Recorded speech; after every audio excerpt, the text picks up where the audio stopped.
বাংলাদেশে সাইবার জগতে কিন্তু একটা বিরাট পরিবর্তন ঘটে গেল।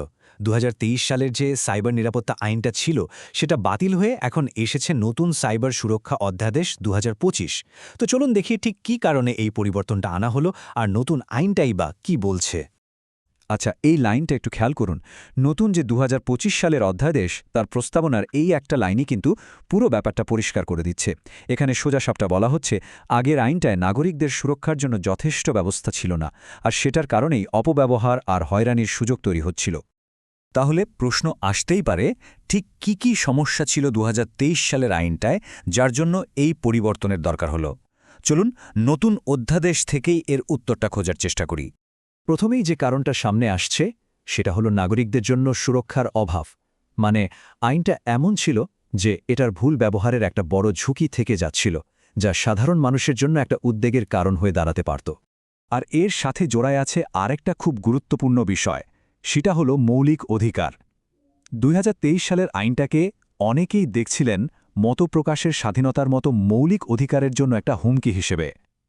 আর এই আশঙ্কাটার কথাই কিন্তু নতুন অধ্যাদেশের প্রস্তাবনায় সরাসরি বলা হয়েছে।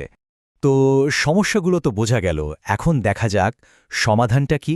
এই নতুন অধ্যাদেশটা ঠিক কি উদ্দেশ্য নিয়ে আনা হয়েছে? এখানে লক্ষ্যগুলো কিন্তু বেশ পরিষ্কারভাবে বলে দেওয়া হয়েছে। ১. সাইবার জগতের নিরাপত্তা নিশ্চিত করা। ২. যে কোনো অপরাধ শনাক্ত করা। ৩. সেই অপরাধ প্রতিরোধ এবং দমন করা। আর সবশেষে অপরাধের বিচার নিশ্চিত করা।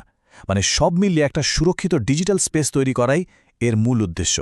আচ্ছা, এই লক্ষ্যগুলো অর্জনের জন্য কি করা হচ্ছে, সেটাই কিন্তু সবচেয়ে ইন্টারেস্টিং পার্ট। শুধু মুখের কথা নয়, একেবারে নতুন একটা প্রাতিষ্ঠানিক কাঠামোই তৈরি করা হয়েছে। এখানে দুটো খুব গুরুত্বপূর্ণ সংস্থা তৈরি করার কথা বলা হয়েছে। একটা হলো জাতীয় সাইবার সুরক্ষা এজেন্সি। এটা হবে মূলত মাঠ পর্যায়ে কাজ করার জন্য প্রধান কর্তৃপক্ষ।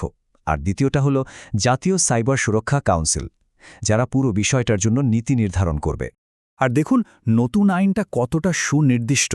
এই টেবিলটা দেখলেই বোঝা যায়, সাইবার সন্ত্রাস থেকে শুরু করে অনলাইনে যৌন হয়রানি বা ব্ল্যাকমেলিং, এমনকি ধর্মীয় বা জাতিগত বিদ্বেষ ছড়ানো, এই ধরনের অপরাধগুলোকে একদম স্পষ্টভাবে সংজ্ঞায়িত করা হয়েছে। শুধু তাই না, কোন অপরাধের জন্য কোন ধারা সেটাও বলে দেওয়া আছে। তাহলে এই যে এত বড় একটা আইনি পরিবর্তন ২০২৩ থেকে আমরা ২০২৫-এ এলাম, এর মূল বার্তাটা কি, পেছনের দর্শনটা আসলে কি?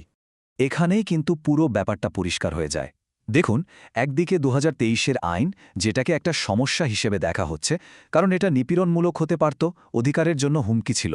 আর অন্যদিকে ২০২৫-এর অধ্যাদেশ, যেটাকে বলা হচ্ছে সমাধান, কারণ এর লক্ষ্যই হল নাগরিক সুরক্ষা দেওয়া আর সুনির্দিষ্ট অপরাধ দমন করা। যেখানে আগে সুরক্ষার অভাব ছিল, এখন সেখানে তদারকির জন্য নতুন সংস্থা তৈরি করা হচ্ছে।